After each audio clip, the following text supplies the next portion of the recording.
Fee reimbursement చెల్లించకపోవడం దుర్మార్గమన్నారు కేంద్ర మంత్రి బండి సంజయ్. కేసీఆర్ 10 ఏళ్ల పాలనలో వేల కోట్ల బకాయిలు పెండింగ్ లో ఉన్నాయి. ఇప్పుడు కాంగ్రెస్ పాలన వచ్చినా పరిస్థితి మారలేదన్నారు. కాలేజీలకు టోకెన్లు ఇచ్చి టైం పాస్ చేస్తున్నారని మండిపడ్డారు. కాలేజీలు బంద్ చేస్తే విద్యార్థుల పరిస్థితి ఏంటని ప్రశ్నించారు. విద్యార్థుల జీవితాలతో ప్రభుత్వం చెలగాటమాడుతోందని ఆవేదన వ్యక్తం చేశారు బండి సంజయ్. విద్యార్థులు చదువుకోవడానికి వాళ్ళ ఫీజులు కట్టలేక ఇలా యాజమాన్యాన్ని రోడ్డుకి స్ట్రైక్ చేస్తుంటే ఈ 10,000 కోట్ల రూపాయలు చెల్లించిన స్థితిలో ప్రభుత్వం ఉందా? ఇక గతంలో వీళ్ళు స్ట్రైక్ అన్నారు. స్ట్రైక్ అంటే దీని కొంతమంది ప్రభుత్వం గుంజి చర్చలు అన్నారు, టోకెన్లు ఇచ్చారు. నేను మనకు ఇప్పుడు ఆ రోజే మీరు మీ దానిలో గ్రూపులు ఉన్నాయి, మీ దానిలో కొంతమంది ప్రభుత్వానికి తాపేదారుగా వ్యవస్థను కొంత మీ అసోసియేషన్ లో ఈ ప్రభుత్వం పైసలు ఇవ్వదని చెప్పి ఆ రోజు చెప్పిన.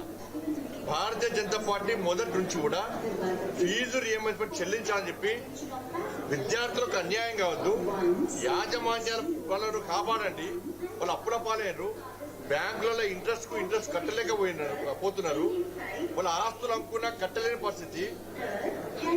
10 మందికి సేవ చేద్దాం, 10 మందికి ఎంప్లాయ్మెంట్ ఇద్దామని చెప్పి విద్యాసంస్థలు నెలకొల్పితే ఇలా విద్యాసంస్థలు నడిపించలేని పరిస్థితి ఉన్నదని చెప్పి వాళ్లకు మొదటి నుంచి కూడా మద్దతు.